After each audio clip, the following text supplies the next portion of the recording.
Evidence of a covert tunnel is found by Gary. Could the numerous unresolved questions be resolved by this hidden tunnel? To learn more, keep watching a current episode of The Curse of Oak Island. The team, which also consists of archaeologist Dr. Aaron Taylor and Miriam Emerald, geoscientist Dr. Ian Spooner, and metal detector expert Gary Drayton, examines stone walkways in a potential cellar feature close to the swamp's eastern border. During their investigation, Gary and David uncover a signal embedded in a wall, which eventually results in the finding of a huge caster wheel hidden beneath. Gary speculates that this wheel would have been used on Oak Island during a tunneling project, adding to the other finds of tunneling equipment on the island. Gary finds evidence of a hidden tunnel, which raises the question of whose responsibility it was to place the item there in the first place and who was meant to find it afterward. The original depositors or later searches. The team plans to carry out more investigation into the caster wheel in light of this discovery. In the vicinity of the marsh's eastern edge, metal detectorist Gary Drayton and the rest of the team are searching for stone pathways and a possible underground structure, along with Dr. Aaron Taylor and Miriam Emerald. The team also includes Dr. Ian Spooner and other archaeologists. In the midst of their excavation, Gary and David find a signal in a wall, so they ask Aaron to assist them in extracting it. On Oak Island, Gary thinks there may have been a tunneling operation, and they discover a big caster wheel that may have been used in such an operation. It is unclear whether this find was left by depositors or searchers, as it adds to the body of evidence of earlier tunneling tools discovered on the island. The group wants to store this discovery away for later investigation because it has caught their attention. Treasure hunter Gary Drayton used a metal detector and discovered not one but two distinct treasures in a general area of Oak Island shoreline. In his first discovery, Drayton and his team found a button from an officer's uniform from the 17th century, although it is unknown to which branch of the armed forces it may have belonged. The military, on the other hand, might have buried some of the island's secrets, according to some evidence. Drayton and his colleagues made a second discovery that day. Not too far away in a woodland, they found a tiny coin buried in the ground that they suspected to be another Maave from the 17th century, similar to one found at the end of the previous season. However, compared to the other coins, this one appeared to be significantly smaller, likely 2 Mars instead of 8. Even though they are small, these astonishing finds could point to a much bigger treasure hidden on Oak Island. Gary Drayton made a second double discovery while using his metal detector to search for wealth near Oak Island shoreline.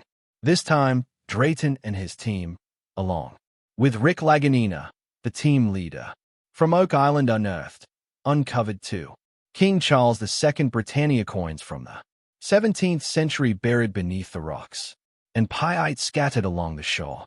One of the coins found has the year 1771 clearly printed on its surface, supporting the idea that the money is older than a few hundred years. These 17th century coins, where did they originate?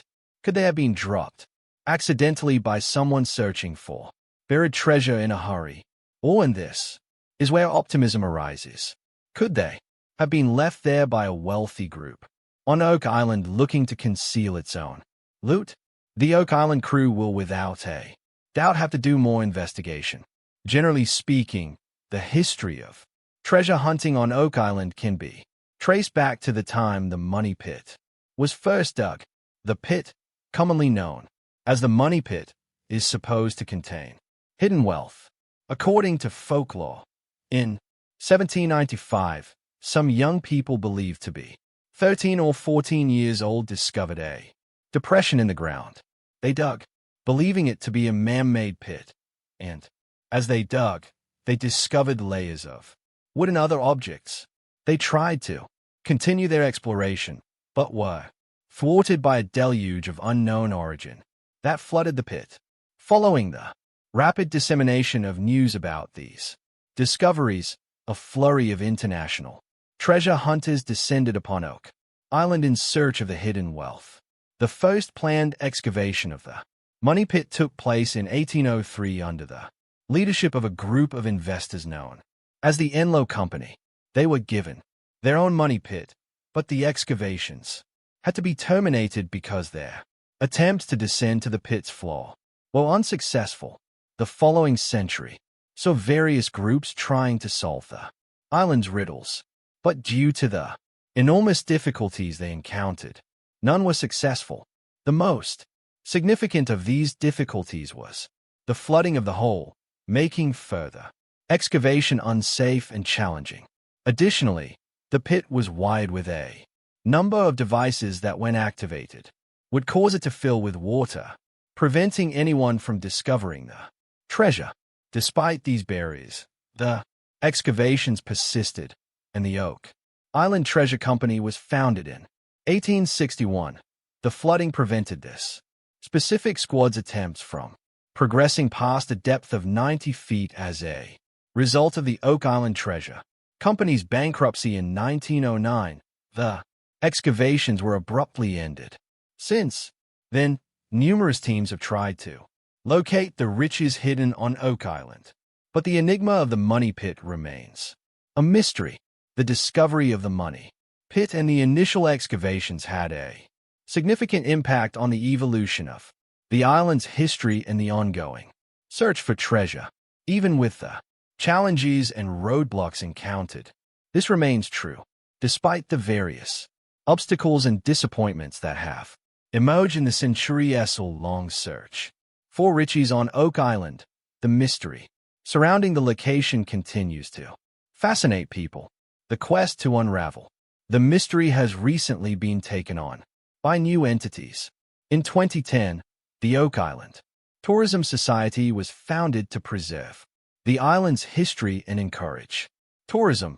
The most notable change in recent years, the Oak Island Archaeological Society has played an important role in raising public awareness of Oak Island and the treasure hunt, actively participating in several archaeological digs on the island.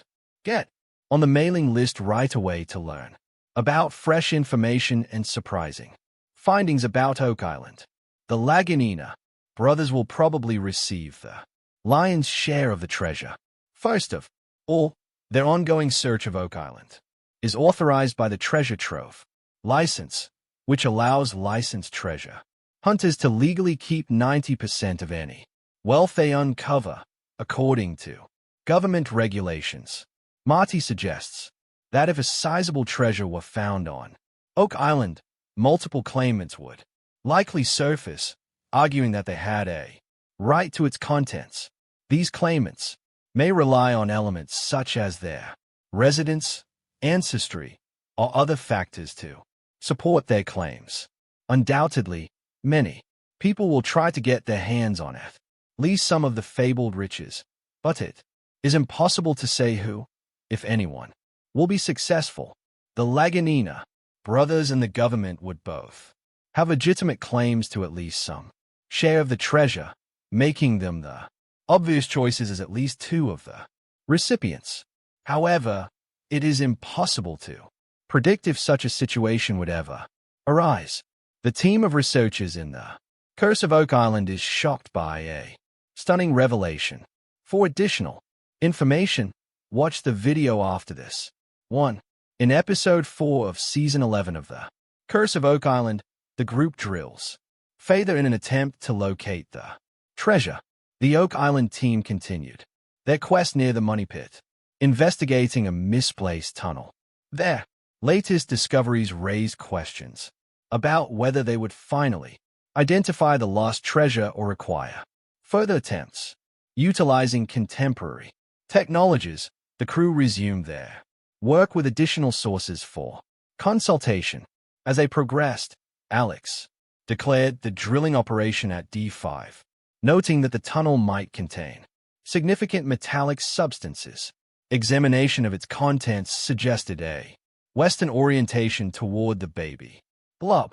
After making a series of incisions and drilling 53 feet into the target, the apparatus extracted an enigmatic discovery encased in damp, soft, subterranean soil. Prior research indicated that this type of soil typically signifies proximity to a tunnel. Meanwhile, a team member convened a meeting in the war room with a Duma Contracting Limited representative to discuss recent developments. The company's new information prompted the team to resume their work after suspending a task. Eventually, drilling and excavation regulations were sanctioned by Nova Scotia's Ministry of Labor, allowing Duma Construction to deepen the garden shaft. With confirmation in place, the team accelerated their observation and analysis of key marked areas before major operations.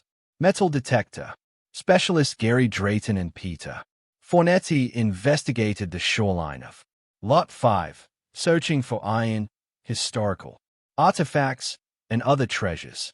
They flagged potential regions and identified a site where ships once rested. Surprisingly, additional indications of past activities surfaced. Since Oak Island's treasure has drawn exploration and public interest since its discovery in 1795, it's possible that clandestine activities such as the burying of lead, barter tokens, 2,000-year-old Roman coins, and Smith Cove's lead cross are linked to past events. A granite slab erected at the center of Lot 5 appeared to enclose something beneath the surface. Additionally, near the shoreline, a circular depression from the late 1600s resembled the garden shaft. Upon investigating the flagged regions, the metal detectors confirmed the presence of metal beneath the ground. Excavation uncovered a cribbing spike, a key component in Oak Island's construction. Another location yielded the handle of a snipping instrument, reminiscent of the 1970 discovery of hand-forged Spanish iron scissors by Dan Blankenship. Both artifacts were carefully bagged, approximately 50 feet from the shore. Archaeologists excavated a rectangular depression associated with the garden shaft. Helen noted its rarity, marking her first time addressing such a feature in her career. The foundation's deep burial suggested an intentional effort to conceal it. Jack assisted in sifting through the excavated soil while drilling continued.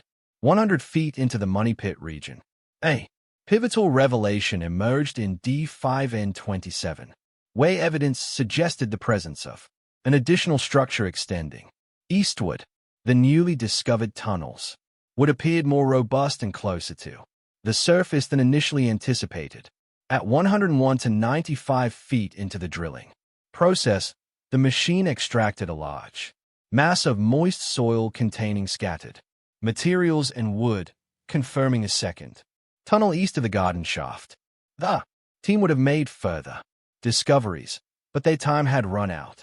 The Duma Contracting and Irving Contracting Limited teams then stepped in with heavy machinery, including 100-ton cranes and a 3-ton and hammer grab tool. While the companies began assembly, Alex and his team explored a new borehole east of the garden shaft, designated C5N27, to investigate the recently discovered tunnel estimated to be 7.5 feet in diameter and over 100 feet deep. The new drilling operation aimed to construct a robust conduit beneath the garden shaft. Due to time constraints and safety measures, certain areas were off-limits for observation and analysis while construction progressed. Some team members hoped to examine recently unearthed artifacts at Oak Island's Interpretive Center. Blacksmithing expert Carmen Legg confirmed that a snipping implement was indeed